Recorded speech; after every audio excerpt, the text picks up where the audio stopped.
درزی کا چھوٹا بیٹا دکان میں داخل ہوا اور بولا، بابا یہ دیکھیں میرا رزلٹ آ گیا، میں اپنی کلاس میں فرسٹ آیا ہوں۔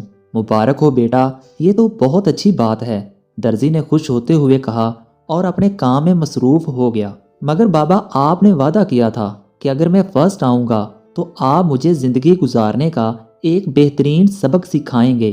جی بیٹا مجھے یاد ہے، ذرا کام سے فارغ ہو جاؤں پھر آپ کو سکھاتا ہوں۔ بوڑھے درزی نے کینچی سے ایک بڑے سے کپڑے کے ٹکڑے ٹکڑے کر دیے۔ اس کے بعد کینچی کو زمین پر جوتوں میں پھینک دیا، پھر سوئی میں دھاگا ڈالا اور ان ٹکڑوں کو جوڑ کر ایک خوبصورت قمیض میں بدل ڈالا۔ سوئی کو سر پر بندھے امامہ میں لگا دیا اور بچ جانے والے دھاگے کو جیب میں ڈال دیا۔ بیٹا حیرانی سے یہ سب دیکھ رہا تھا اور بالآخر بول اٹھا، بابا آپ نے کینچی کو جوتوں میں کیوں پھینک دیا اور سوئی کو سر کے امامے میں ٹکا دیا جبکہ دھاگے کو جیب میں رکھ لیا؟ ایسا کیوں؟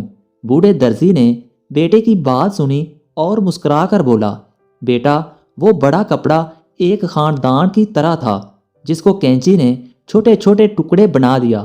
تو کینچی اس شخص کی مثال ہے جو آپس میں مضبوط رشتوں میں دراڑیں ڈال کر الگ کرنے پر مجبور کر دیتا ہے، اور سوئی کی مثال اس شخص کی ہے جو ان رشتوں کو دوبارہ ایک دوسرے کے ساتھ جوڑتا ہے، اور دھاگا اس کی مثال ایک مددگار کی طرح ہے۔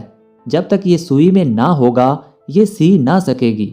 لہٰذا خاندان کو توڑنے والے کی جگہ زمین پر رکھے جوتوں میں ہوتی ہے، اور سوئی جو ان سب ٹکڑوں کو جوڑنے میں استعمال ہوئی اس کی جگہ سر میں پہنے امامے میں ہوتی ہے۔ اور جو لوگ مددگار ثابت ہوتے ہیں وہ ہمیشہ سینے کے ساتھ رکھے جاتے ہیں۔